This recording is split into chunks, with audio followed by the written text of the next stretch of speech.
Soboto so soški kulturniki pri sebi doma pripravili pravi filmski večer s kokicami in pijačo za v dvorano. Reklamirali so predvsem ogled legendarnega slovenskega filma To so gadje, pa vendarle je bil to predvsem večer, ko jim je uspelo privabiti številne obiskovalce, tudi ali predvsem zaradi premiere kratkega filma z naslovom Prezgodaj. Kratkih filmov se jim je doslej nabralo kar nekaj, predvsem v času korone so bili aktualni kratki filmi o pričakovanju Miklavža, pa tudi za tokratni filmski večer so pripravili podobno povabilo. Res pa je, da je tokratni kratki film prvi pod blagovno znamko novoustanovljene multimedijske sekcije, ki ustvarja tako rekoč z roko v roki tudi z dramsko sekcijo. To, da v Sori znate delati kratke filme, ste že večkrat dokazali, ampak mislim, da je to prvič, da ga boste pod blagovno znamko kulturno-umetniškega društva bo držalo. Tako, je res, delali smo že ful kratkih filmov od Miklavža, predvsem je to spodbudila korona, ker nismo mogli nič, pa smo pol vse te, kar se dogaja v Sori, popeljali na internet. In ja, prvič je pa tako, da se dobimo pred odrom, da ljudi povabimo, da je prava, da si v kinu izkušnja. Tako da ja. Kako je sploh prišel do te odločitve, da se nekako ustanovi sekcija?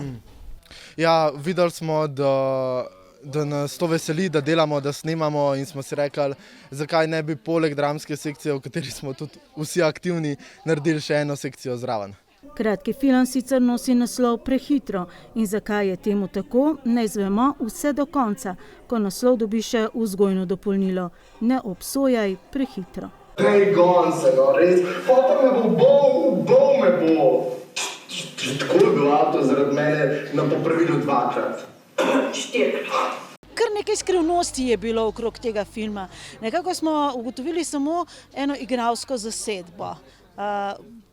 Če sem prav razumela, ena izmed glavnih igralk ali pač? Ja, mislim, v bistvu smo 3 glavni igralci, no, v bistvu so samo 3 igralci, no, in jaz sem ena izmed njih, igram. V bistvu je igra postavljena v čas 80-ih, no, lahko malo povem, no. V čas 80-ih in glavnem smo 3 mladi, najstniki, nekak študentje, ki v tistem času uživamo v zadevah in več pa ne smem povedati. No, smo pa 3 igralci, no, tako da je malo mehna zasedba, ampak ja. Kakšna je sicer običajna zasedba, kadar se lotite teh kratkih filmov? Torej, ponavadi so vsi ti kratki filmi izvirajo iz naju zano. Zelo težko je določiti kot režiserja, kot avtorja, kot pisca, kot idejno vodjo, ker jaz čutim, da sva res oba in sva res dober tim, tako da upam, da bo še čim več takih kratkih filmov, da bo še za ustvarjati, ja. Scenarij in režija, pa tudi 2 filmski vlogi sta torej delo Ane Veber in Petra Šušteršiča. Pred kamero sta nastopili še Ajda Gorjanc in Iva Šušteršič, za kamero pa Neža Žagar in Martin Veber. Kako je nastajal tale film? Vroče je bilo, predvsem to si bomo najbolj zapomnili.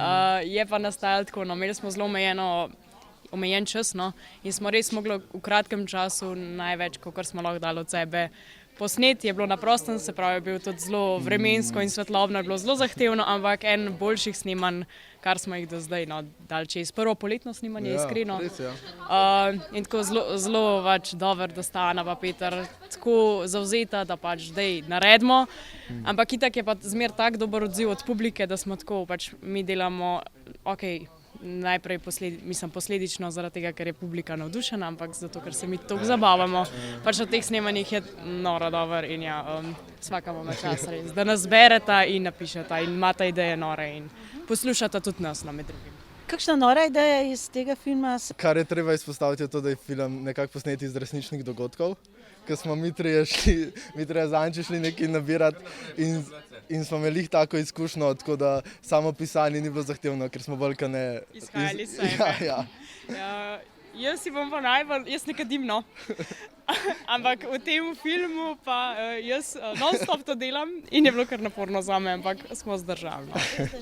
Sledil je še ogled filma To so gadje, kar menda ni napoved, da bi po dobro obiskani gledališki predstavi Vesna konec lanskega leta letošnjega zaključili z gledališko upodobitvijo še tega legendarnega slovenskega filma. Obeta se namreč, to pa zaenkrat ostaja skrivnost.